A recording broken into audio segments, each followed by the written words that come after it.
Hello everyone, good morning, welcome to Explanation. So in this video tutorial I will be discussing about TCP IP reference model.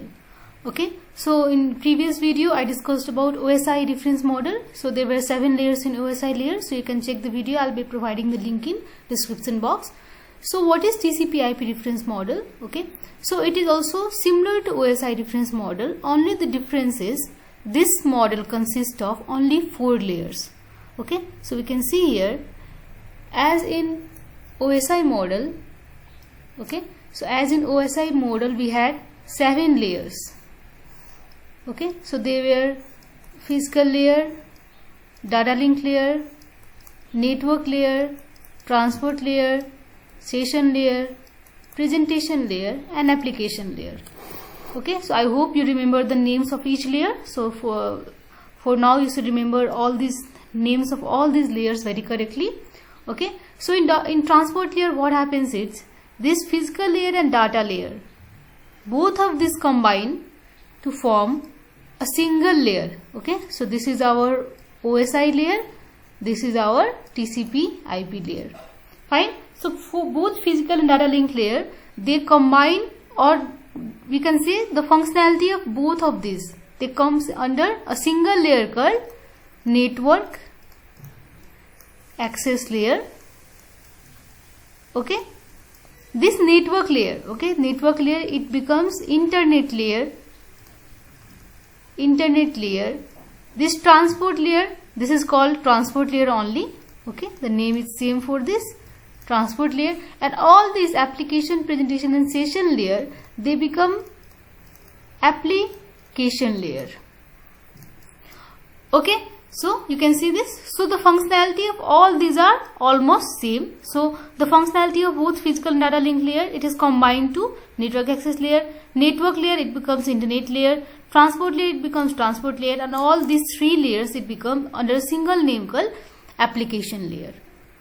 Fine. So this is the major difference of TCP IP and OSI model. So there are 7 layers, there are only 4 layers. Fine. So let's discuss this in detail. Okay, so this TCP IP reference model, okay, it is a layered model. It is developed by Defense Project Research Agency, that is called DARPA. Okay, so initially this model was developed for defense purpose. Okay, for defense purpose of United States as a part of the research project in 1960. Okay, so this was developed in 1916, and initially it was developed for defense purpose only. So later when it got accepted, the main purpose of this model was to connect 2 remote machines for exchange of information. Okay, so remote machine means 2 machines which are far apart, like geographically they can be far apart, so that they are called remote machines. So they were used to connect these remote machines. Initially the purpose was that. So you can see in this diagram we have 7 layers of OSI and then we have 4 layers of TCP IP. Okay, so you can see these 2 layers, they are combined. Network layer becomes internet layer, transport layer is called transport layer only, and all this session, presentation and application layer, they become application layer.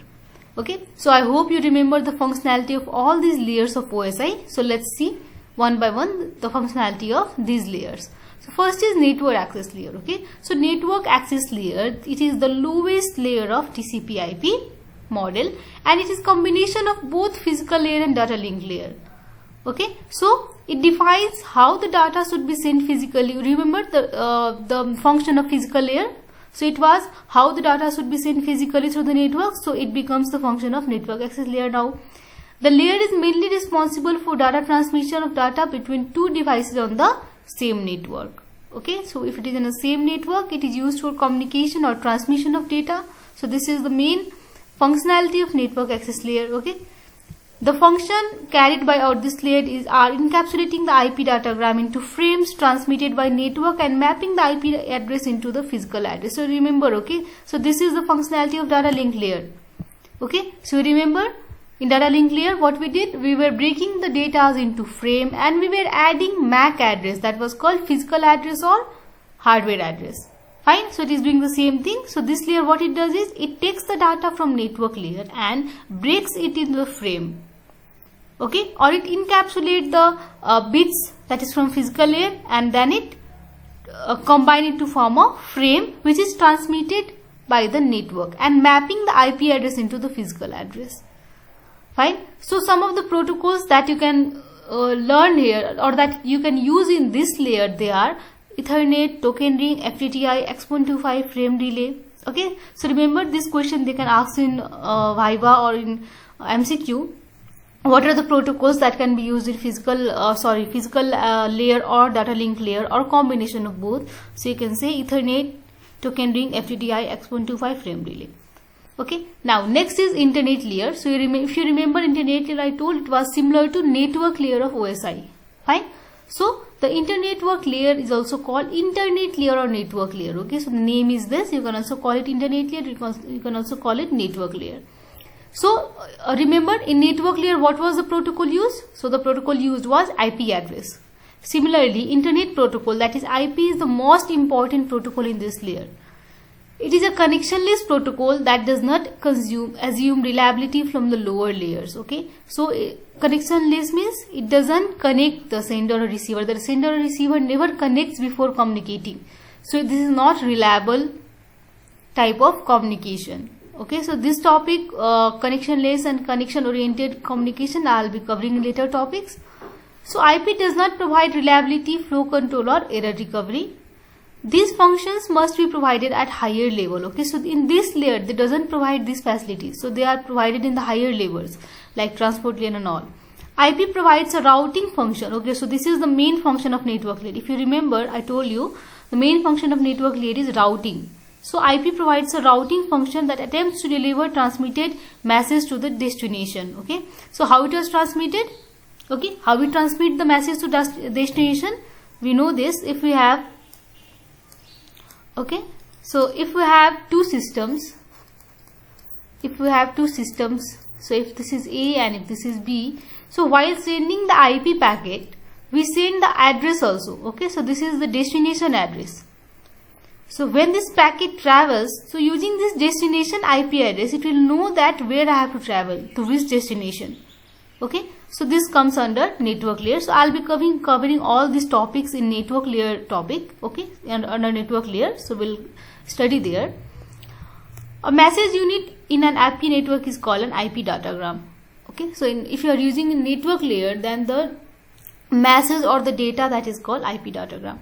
This is the basic unit information transmitted across TCP networks and other inter-network layer protocols. So the protocols that falls under this network layer are IP protocol, ICMP, IGMP, ARP and RARP. So I'll be covering all these topics, all these protocols in detail. Okay. Next is transport layer. Okay, so the similar functionality which we studied in OSI layer. So it decides if the data transmitter should be on parallel or single path. So if you remember, this was the same functionality in OSI layer. Functions such as multiplexing, segmentation, splitting of data is done in transport layer. Also transport layer adds header information to the data. Okay, so if you remember which address we were using in transport layer, so it was port address.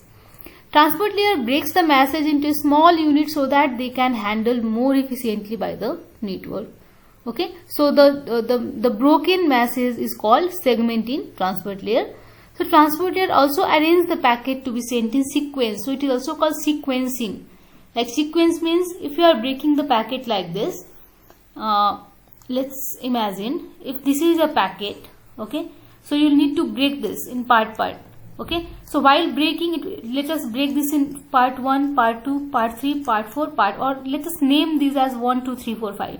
So while sending this data, 1 may travel through this path, 2 may travel through this path, 3 may travel through this path. So while coming to destination, they should be combined like this only, 1, 2, 3, 4 and 5.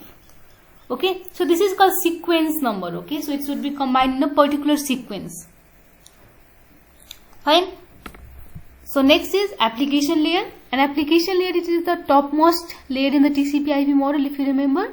So it is responsible for handling the high level protocol and issues of representation. Okay, so remember all these functions of presentation layer, session layer and application layer, now it will fall in the application layer only. So this layer allows user to interact with the application. How? Using the user interface. When one application layer protocol wants to communicate with another application layer, it forwards its data to the transport layer. Okay, so directly from application layer, the data will come to transport layer. Fine. So these are the functionalities of TCP/IP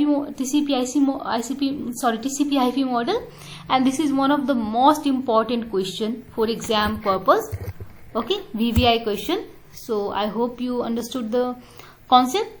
Okay, so next topic I'll be covering difference between OSI and TCP/IP model. So that is also one of the most important question. So stay tuned and stay safe. Thank you.